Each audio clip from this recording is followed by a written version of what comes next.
Boa noite, boa noite. Que honra estar aqui, né? É uma felicidade, mas também uma grande missão falar depois de pessoas maravilhosas.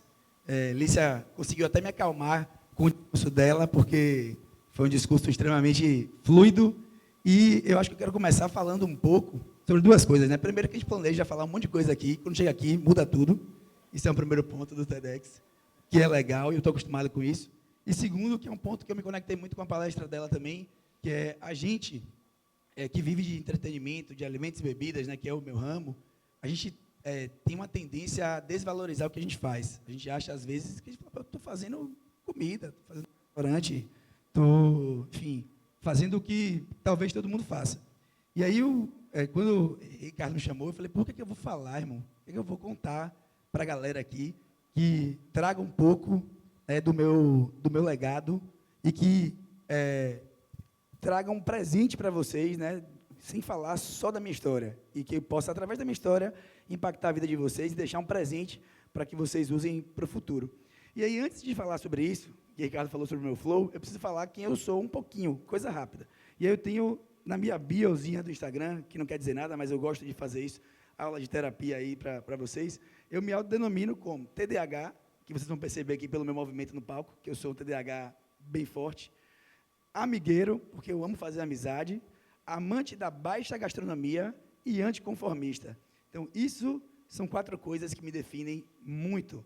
E por que isso é tão importante? Porque foi através disso, e quando eu reconheci que isso era o que eu era, de fato, que eu comecei a entender qual era o meu propósito dentro do que eu estava fazendo. E aí uma pessoa, que por coincidência está aqui, que é um dos palestrantes, que foi o Vitinho, perguntou há um tempo atrás para mim, falou, bicho, se seu negócio parasse de existir, né, o que é que Salvador, o que é que a humanidade perdia? Eu falei, pô, que pergunta sacana. O que é que a humanidade perdia? Assim, sei lá. E fiquei refletindo muito sobre isso me pegou, né, me pegou muito forte. 2 coisas que me pegaram na minha trajetória, foi isso, foi um dado do Sebrae, que até 5 anos, 80% dos negócios quebravam no Brasil. Eu falei, eu não posso virar estatística, eu preciso durar 5 anos. E fiz uma festa de 5 anos quando a gente passou o primeiro negócio. E aí eu falei, pô, o que é o meu, o que é que eu, se o meu negócio deixar de existir, o que é que a humanidade perde? E aí eu comecei a entender que tudo me levava a um ponto que sempre estava na minha vida, na minha jornada, que era experiência, que eu amava conectar pessoas e negócios com um foco na experiência. Eu tentava fazer coisas diferentes, eu tentava me apaixonar por negócios ou por oportunidades diferentes, mas se não tivesse experiência, se não tivesse verdade, não me gerava tesão, não me gerava desejo em me conectar. E foi assim que eu criei meu primeiro negócio. Hoje, eu não vou falar sobre os negócios, mas eles estão conectados através do meu presente para vocês, que é mostrar como a experiência transforma negócios. Não só da gastronomia, que é o meu caso, mas qualquer negócio. Então, lá atrás, quando eu comecei a refletir, quando eu comecei a pensar o que eu ia fazer, né, obviamente, mais uma vez aqui falando sobre o que Lícia disse, eu ficava, o que eu vou construir de diferente para poder fazer com que a experiência de comer hambúrguer mude para aquela pessoa, para que eu não seja só mais um fast food, ou que não seja só mais uma hamburgueria artesanal, ou outros negócios que a gente construiu, que vocês vão saber que ao longo da jornada. Eu fiquei encucado com isso, falei, pô, eu preciso mudar essa trajetória. E comecei a entender, e aí, mais uma vez, falando sobre a loucura que eu sou aí entre a amante da baixa gastronomia, TDAH, anticonformista, e eu comecei a perceber que experiência conectava pessoas, fidelizava público e criava comunidade, que já foi falado aqui mais cedo. E eu percebi que isso era um grande diferencial. Parece, obviamente, que é uma coisa boba, mas já também pegando um gancho com o grande tema daqui do TEDx desse ano, que é quebra de ciclo, né? E aí eu vou falar um pouquinho da minha trajetória como cliente, né? Em Salvador, né, e no mundo, eu sempre fui para restaurantes e ficava refletindo, pô, por que todo restaurante tem que ser quadrado, cinza, ou bege, ou marronzinho, cadeira acolchoada, toalha de pano, um prato bacana, e só isso. E aí, todo mundo faz isso. Por que que a experiência gastronômica, ou a experiência de coquetelaria, ou de qualquer coisa de entretenimento, tem que se limitar especificamente ao produto? Por que que isso não pode transcender? E por que que ninguém fez isso, ou quase ninguém faz isso ainda? E isso começou a me pegar na cabeça. Eu falei, porra, deve ser que eu não estou enxergando algo que todo mundo enxerga. Eu falei, pô, mas eu vou tentar, porque eu acho que isso me define.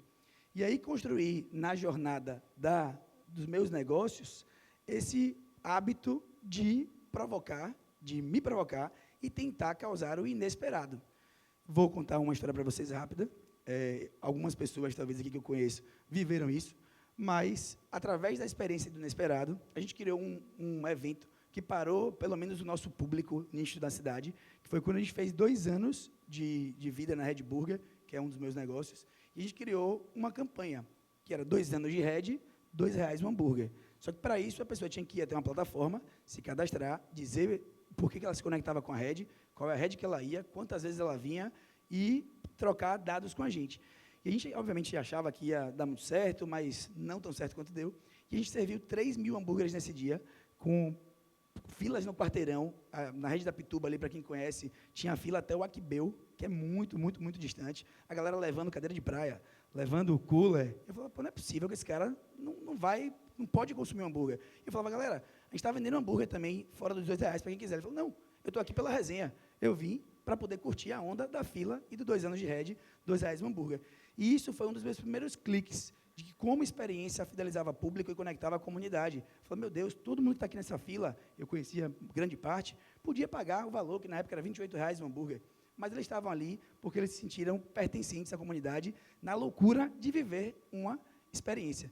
Então, esse é o meu tema de hoje, né, que é compartilhar com vocês como a experiência nos negócios mudou a minha vida, e eu espero que mude a de vocês também, cada vez mais, e eu acho que o mundo, né, com as novas gerações, está voltando para o foco na experiência. Obviamente, a gente quer qualidade nos produtos, qualidade no atendimento, no serviço, mas experiência é um conjunto disso tudo e não só uma coisa.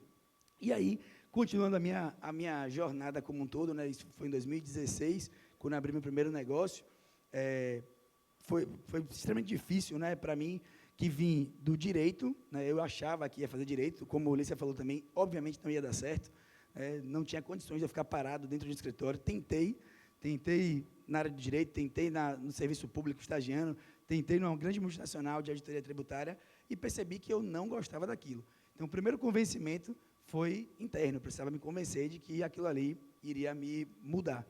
E aí, em 2011, né, quando eu estava, antes ainda de abrir a Red Burger, eu tive uma grande oportunidade, que também envolve um pouco de experiência, que eu vim de uma realidade, né, de classe média baixa ali, sem muito acesso à grana, mas eu tive uma grande sorte, que foi ter uma mãe professora que ama a educação, e eu fui bolsista da escola mais famosa do momento que eu estudava lá naquele momento, que era o Anchieta.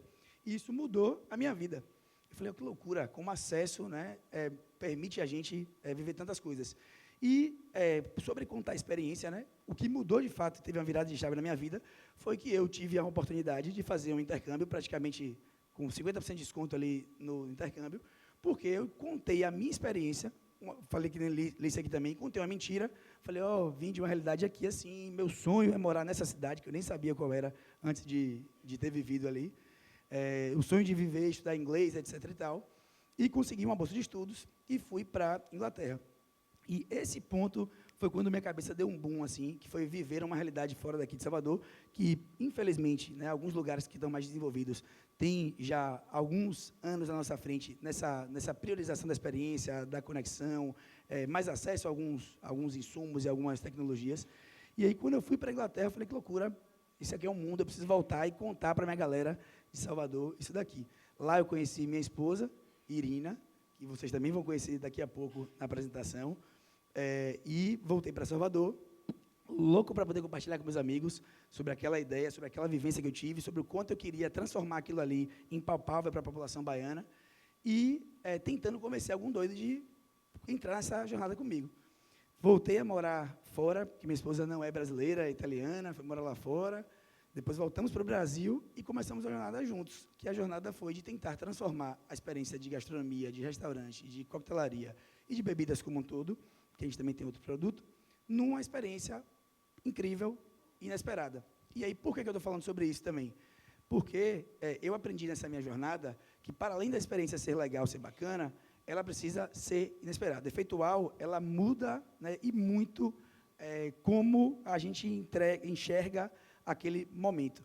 E aí, depois de alguns anos de Red Burger, né, a gente fez algumas outras loucuras, a gente fez o Dia Mundial do Hambúrguer, hambúrguer de graça na sinaleira, liga o pisca-alerta e ganha um hambúrguer de graça. Sempre tentando gerar experiências de impacto e conectar comunidades.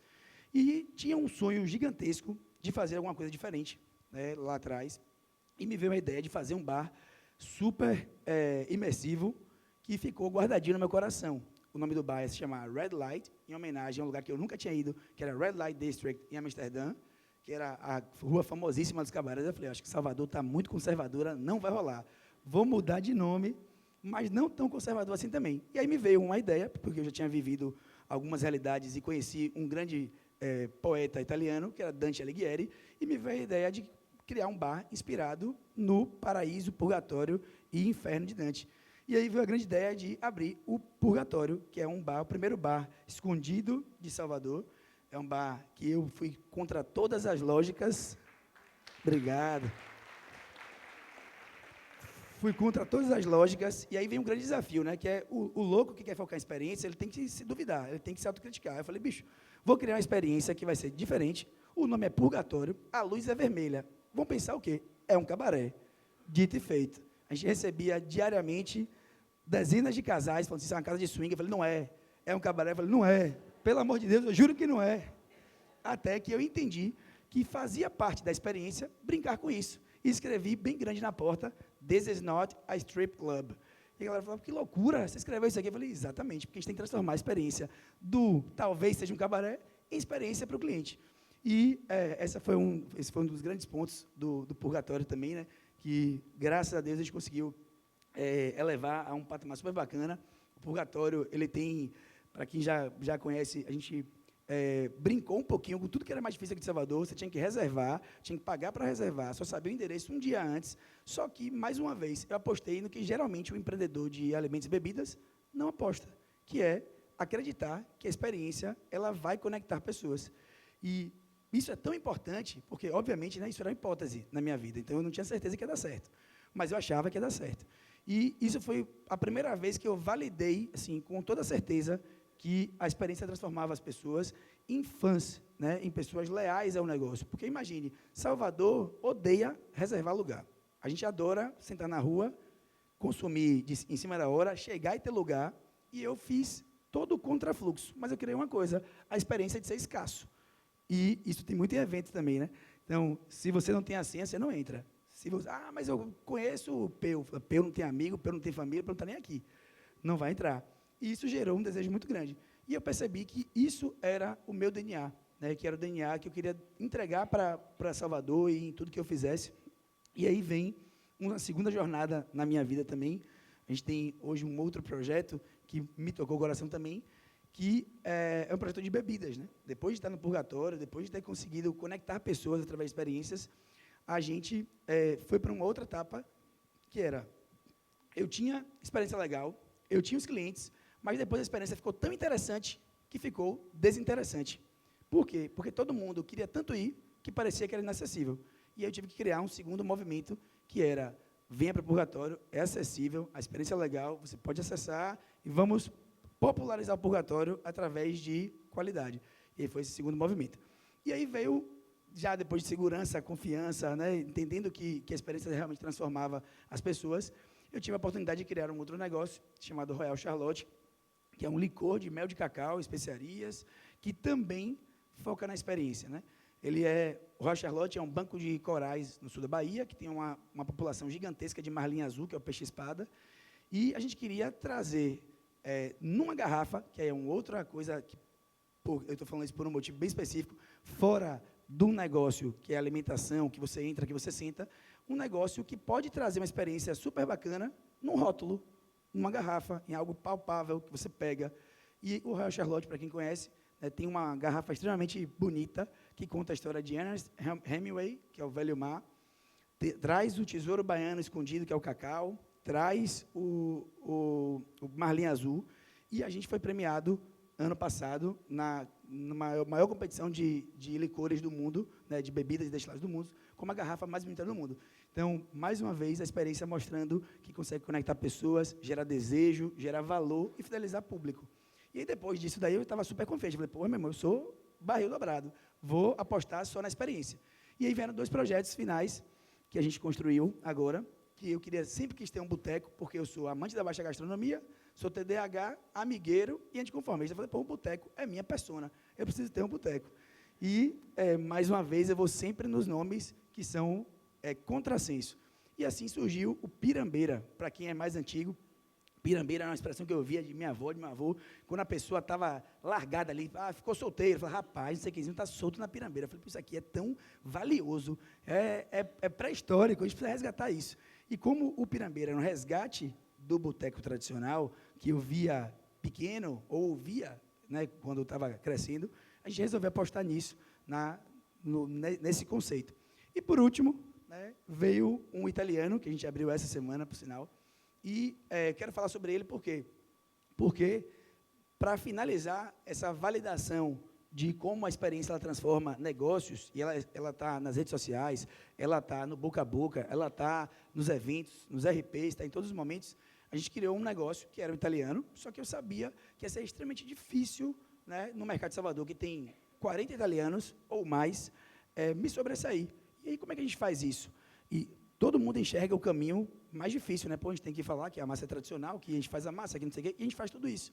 Só que eu precisava ter um ponto de contato que fosse tão irresistível e que a experiência fosse tão conectada com o cliente que não importasse se era italiano, se era irlandês, se era finlandês, mas que a pessoa quisesse vir. E assim surgiu o Casirina, com a primeira fonte de Aperol Spritz do mundo. A gente achava que era da América Latina, depois a galera da Campari falou isso para a gente, que era do mundo. Então, para mim, a experiência que transforma negócios, eu estou falando, obviamente, da minha experiência, que é com alimentos e bebidas, mas eu acho que ela está em todos os momentos. Isso aqui é uma experiência, o TEDx é uma experiência. Estar lá fora, né, ter parceiros, parar, fazer o coffee break, ter pessoas tão diversas, é uma experiência. E eu queria que vocês se perguntassem um pouquinho também, né, se vocês já estão fazendo ou aplicando esse conceito de experiência na vida e no negócio de vocês. Isso é muito importante, porque não precisa ser um negócio uau, como uma fonte de Aperol ou um bar escondido, para poder ser uma experiência e transformar o seu negócio. Mas o meu, que é alimentos e bebidas, foi assim. Eu vou passar agora, rapidamente, só um antes e depois, porque eu falo também, em todas as palestras que eu falo sobre minha jornada, que eu sou o rei das bolachas quebradas. Então, eu olho o lugar todo acabado e sonho, porque é muito mais fácil para mim pegar uma tela em branco e pintar do que reconstruir algo. E aqui nós vamos para o antes e o depois do purgatório. O antes e o depois do Pirambeira. O antes e o depois do Beco, que era um bar na X-Square que a gente tinha, focado em vinda de cerveja. O antes e o depois da Red Burger, que fica na Barra, que, por sinal, tem uma outra experiência, que é um camarote, para fidelizar e conectar pessoas. E o antes e depois da famosa fonte do Casirina também. E essas são as experiências que a gente viveu. E eu tenho uma frase final para poder deixar, que me marca muito e que eu quero compartilhar com vocês, que é: experiência não é detalhe, experiência é negócio. Muito obrigado.